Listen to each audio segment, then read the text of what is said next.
time I was 18, I was already dancing. What is that? I learned that I understood that, like, oh wow, like I could manipulate men to my benefit. Oh. Hey Gen Zs, welcome back to another Kevin Samuels video. This actually just popped up on my feed, not my feed, on my homepage, or my recommended, and I absolutely love JR's channel. So I was like, do you know what? Let me add it to the Kevin Samuels series because, if a woman is taking accountability, I guess it's worth noting. So yeah, we're going to jump into that video. If you do enjoy this video, please don't forget to hit the thumbs up and obviously hit the subscribe button as well. We are building a generation of marriageable women. So yeah, I am excited. Let us go. It says, former booty clapping single mom admits that Kevin Samuels was right. Oh, so juicy. I just love his titles, his thumbnails. They crack me up all the time.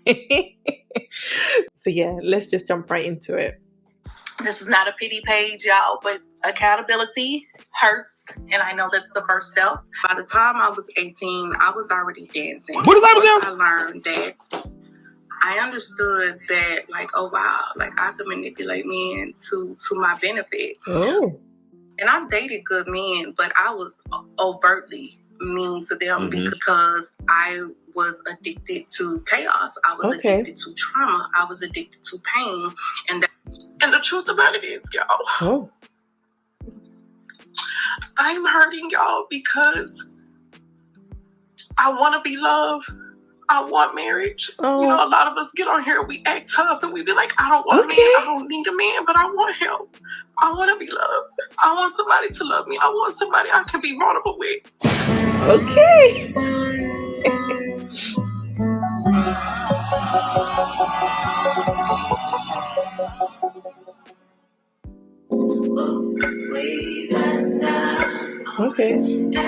Okay, it says, when you're 36 and realize them hot girl years didn't get you shit, but felonies and a baby, you're still trying to recoup losses because you didn't build a career or go the good girl route, and now you're overweight, a single mother and depressed. Okay.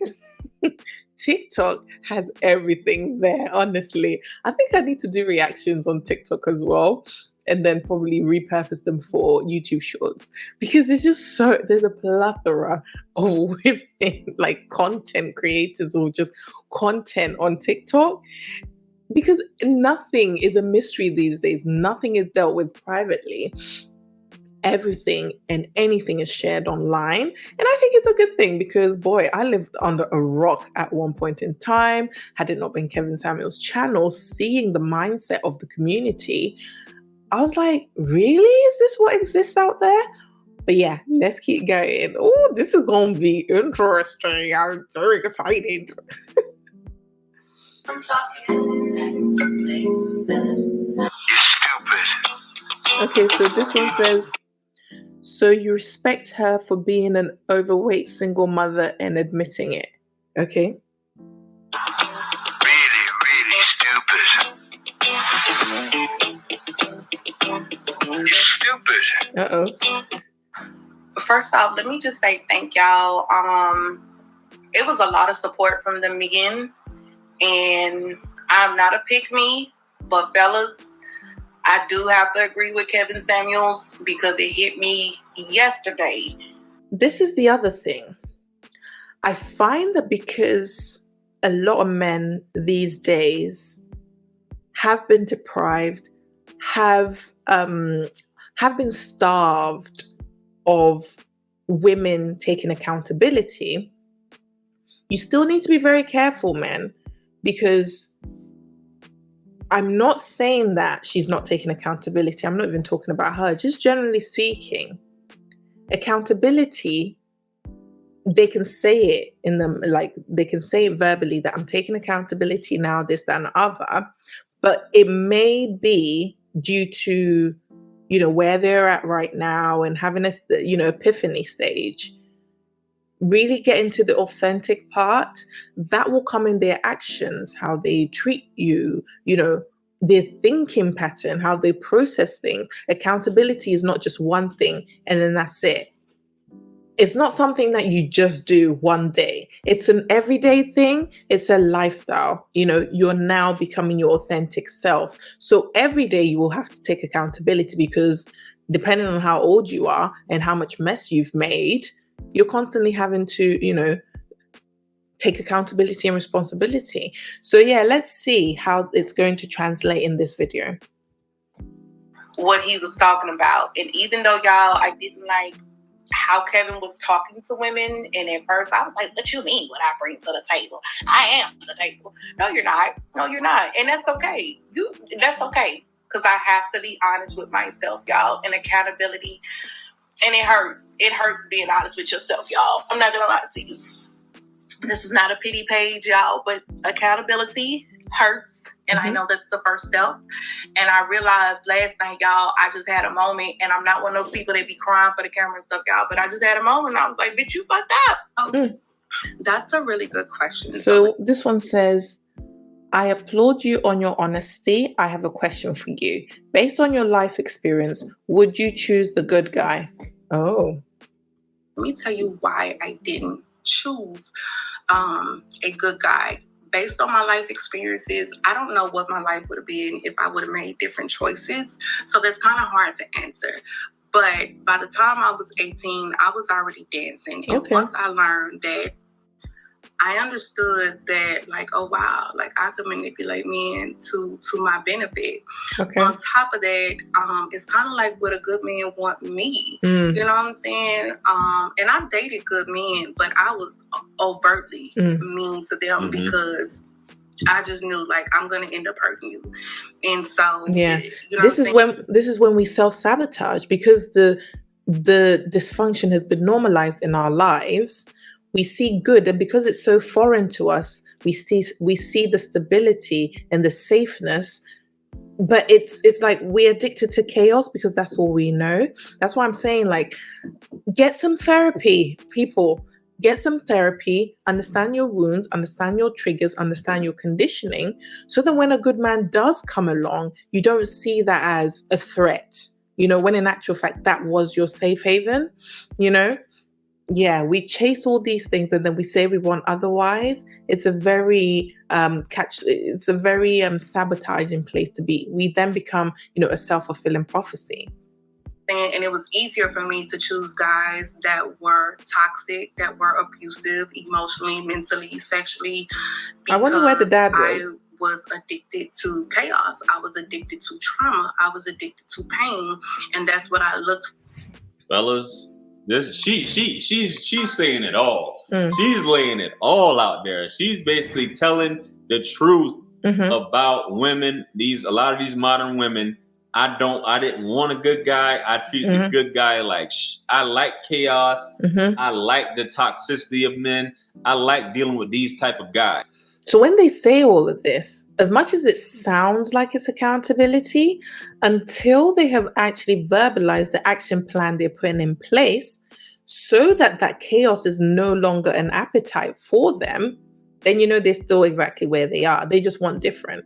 Okay? So once they do have different, those old taste buds will still erupt. So that's how you kind of know if they've really taken accountability, if the accountability has taken its full course.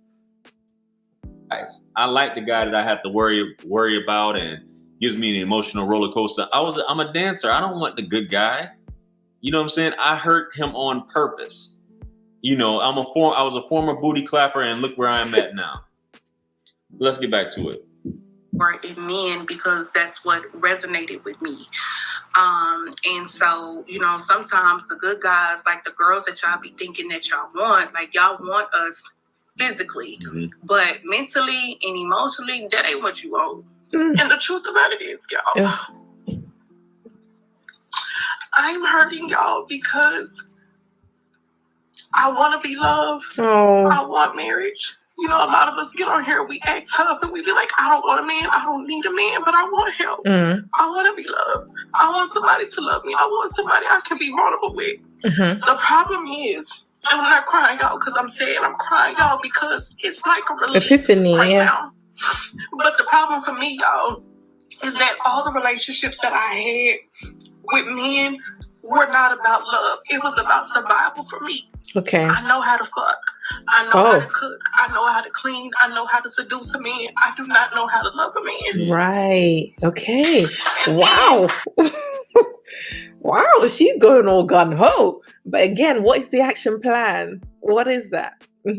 What are you going to do differently? That's how we know you've truly taken accountability. This one is, hey, I'm coming to the realization that this is where I was at.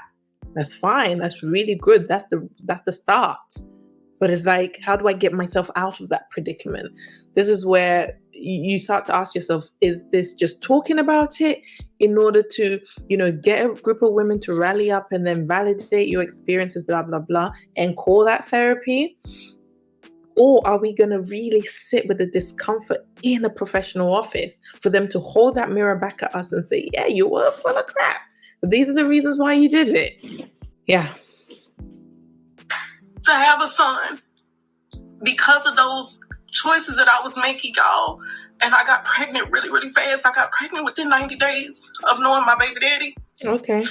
And we don't talk about this shit because it's embarrassing and it hurts. It fucking hurts. That's why they need to bring back shame in our community. I mean, I'm from Ghana. Like, shame, sometimes I have secondhand embarrassment for people, things I see online in the West, because there's no shame. You can't say anything. That's why I love Kevin Samuel's channel, because it was bringing back shame, shoving women outside of their delusions, Ugh. And I'm mad with me. I'm not mad at men.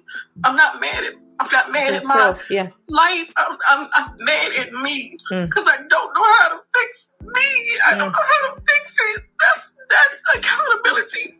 No, that's the first That's stage. the shit that hurts.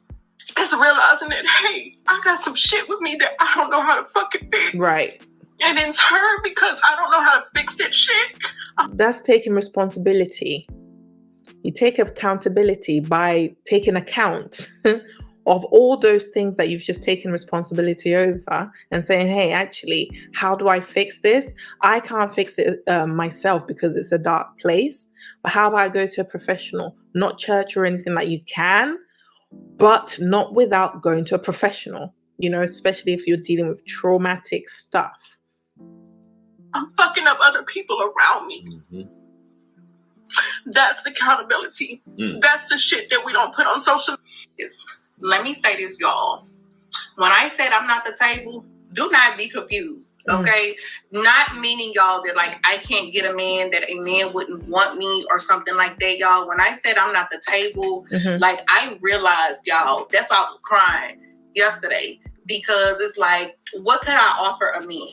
Genuinely, I'm talking about take looks, take coochie, take a body, take all that stuff off the table. And at the end of the day, what could I offer, man? Wow. I don't have nothing for you, baby.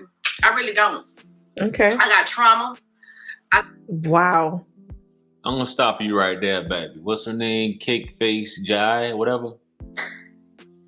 Now I know a lot of the guys are, rubbing their hands together like Birdman right about now. You know what I'm saying? Especially the dudes. I told you, finally. And people calling her a pick me. But she sounds kind of like a young lady I did a video on, and she went viral as well. Delia King, which I'll probably link the video here, where she basically says, I don't got nothing to offer really except for some ass, which is basically what she's saying. This is a single mother basically saying that Kevin Samuels was right. She said, y'all saw how the video opened. I'm 36 years old. I got trauma, which is what she's getting into. I'm a single mother. Yeah. I'm overweight, so on and so forth. Kevin Samuels was right. I've hit the wall, things like that. And as much stuff as you hear, even now, Kevin's been gone for what, 6 months? 6 months, yeah. Now? And even Boosie just came up on a video and said he heard women say, I'm glad he's dead. Because he's saying these things. Women, ladies, you can't live in this fantasy world and expect men to accept you for all of your mistakes and everything to be cool, but you got an issue with him. The delusion has to stop. And I'm glad this lady, you know, she broke down in tears explaining these things. And a lot of you ladies, like, you're giving these guys exactly what they want to hear and stuff like that. But hey, no. Ladies, if you just be honest, this is the things that a lot of us fellas we run into. You run into women who are having a drug addiction, have multiple baby daddies, are going from job to job, still fucking their baby daddies. Basically, can't carry a conversation, don't keep a clean house, can't do anything for you except give you some buns, top you off every now and then. But you got to cut the check for that. You know what I'm saying? So I'm glad that she's saying this. You know what I mean? But let's get back to it. Motherfucking issues. I got mental health issues. I got a kid. I got some motherfucking debt. I don't have nothing to offer you. And who want that? Nobody. Because it's the same shit we be saying we don't want from men, right? And so, y'all, for me, I can't speak on other women. I can't speak on other men. This is not a relationship page. This is just therapy for me to be able to be vulnerable and share shit with people unedited. Because when I was making curated content in my nice ass apartment with my makeup and filters and all that shit, nobody was engaging. Oh, it's just another cute girl. She ain't fucking a rapper. She ain't on the shade room. Pass. Right. You know what I'm saying? So, but yeah. So when I say I'm not the table, because I'm not. I'm just not. And to be honest with you, y'all, I'm not good at being in a relationship because a bitch like me just know how to use and manipulate men because I've been operating in survival for a very, very long time. And men taught me at a very young age that my body equals survival, that I could use what I got to get what I want. Right. I'm not blaming men for that because that's the route I chose because it was way easier than to go to college and sit there for 4 years and fucking stress. And now you're stressed anyway. It's what single mothers do. They a lot of times they get into survival, especially. I mean, she don't look like it now, but especially if you had some cheeks back in the day, you dolled up. You know, you could go out there and hang with the fellas and use a dude. How she used the whole Players Club line. Use what I got to get what I want. That what Diamond said and things like that. Not Diamond. Was that her name? I forgot. Ronnie. Excuse me, y'all. GR, it's Ronnie, not Diamond. What Ronnie was telling them, baby, this is what a lot of women think, and they forget a college education. If I do go to college, it's just to get the check. And then I rack up. Trust me, I know. I've said this countless times. I've looked at several credit reports. I'm in the finance industry. I've looked at several credit reports, and most women have a minimum of 50,000-60,000 minimum debt, and they don't even have a degree. And what it is that they're what it is that they were pursuing. And this woman's just like, yo, I got debt, I got this, I got kids. I'm at 36, and I talk to young women now, and I've had conversations with women that I was in a relationship with, like, yo, you gotta get something. Because the older you get, especially 40, you think it's hard to get a job for a man at 40. Right. A woman, I mean, come on. You know what I'm saying? But at the end of the day, you want to live that exciting lifestyle. Now you wish that you would have settled for a man, not settled. You wish that you would have gotten a man. It's like settle down. About trying to work on yourself and date with a purpose. Right. Date with intention, which is what Kevin used to talk about as well. Focus like a laser. I'm gonna use my body and I'm gonna follow all these Glorrillas and FNF and Lottos and Rennie Rucci's and all this, the fucking nigga real good and take his money. Like, hey, it is what it is. But you see what it is now, though. I'm older now. I'm a little heavier now. So, maybe I should have rethought them hot girl years. Or maybe if I was gonna be a hot girl, I should have had a motherfucking exit strategy. Facts. That's deep. It's really not, but that's deep. And some ladies come to this realization very late, later than others. In her case, she did. Some women, it takes well into their 40s, 50s, maybe even 60s. Some women never come to the realization. like she said, in her 20s, she was booty clapping. You know, I don't know how to love a man. I don't care about loving a man. You know, all I care about is survival, which a lot of these single mothers and or women who don't want to pursue a trade or education and things like that, they go into survival mode because they're going to use their body. It's the easy way. I don't have to do the hard stuff. If I feel like I have to love this man, that's too hard. I'd rather just walk away and go into the next toxic relationship. Absolutely. Oh my goodness. Like, for a woman like this, you know, talking about it, it's good. It's a starting place, I would say. But constantly talking about it and getting feedback from people, it can start getting even darker and darker, and you can be consumed by regret. And that's a very dark place to be. That's why I say it's always best to do it in a professional office, because once those dark thoughts are coming, they can give you the strategies, you know, the action plan, the boundaries, just so that you're not fully consumed by the regret and the darkness, you know, so you're able to get out, you know, self-soothe, self-regulate when those big emotions start to consume you. That is so imperative. That's how you fully take accountability, because that's how you can fully take charge of your life. But if you don't do that and it's just a talking thing, it'll be fine and dandy because it's out there, but it's just going to be regurgitated. It's like smoking. You're exhaling the smoke. I don't even know what word to use there. You're surrounded by smoke and you're constantly bringing out more smoke out of you. You know, after some time, if you're contained in that area, you're going to get asphyxiation, if that's what it's called. You know, you kind of have to have a strategy that, okay, I need to open this door or I need to open this window so that some of this smoke can go out. And that's what therapy does for us, you know, and then surrounding yourself with supportive people. So I think that is absolutely imperative for her to do. That's the only way to fully get out of your own way and get the outcomes that you say you want, you know. But then again, she's going down the path of, I don't know how to love and this is all I can offer.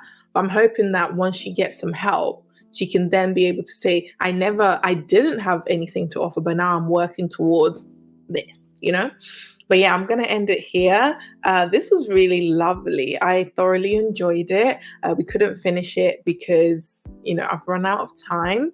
Oh, and my battery as well. But yeah, if you enjoyed it, please don't forget to hit the thumbs up. Let me know your comments down below as well, and come join the family. But yeah, until next time, take care and God bless. Bye-bye.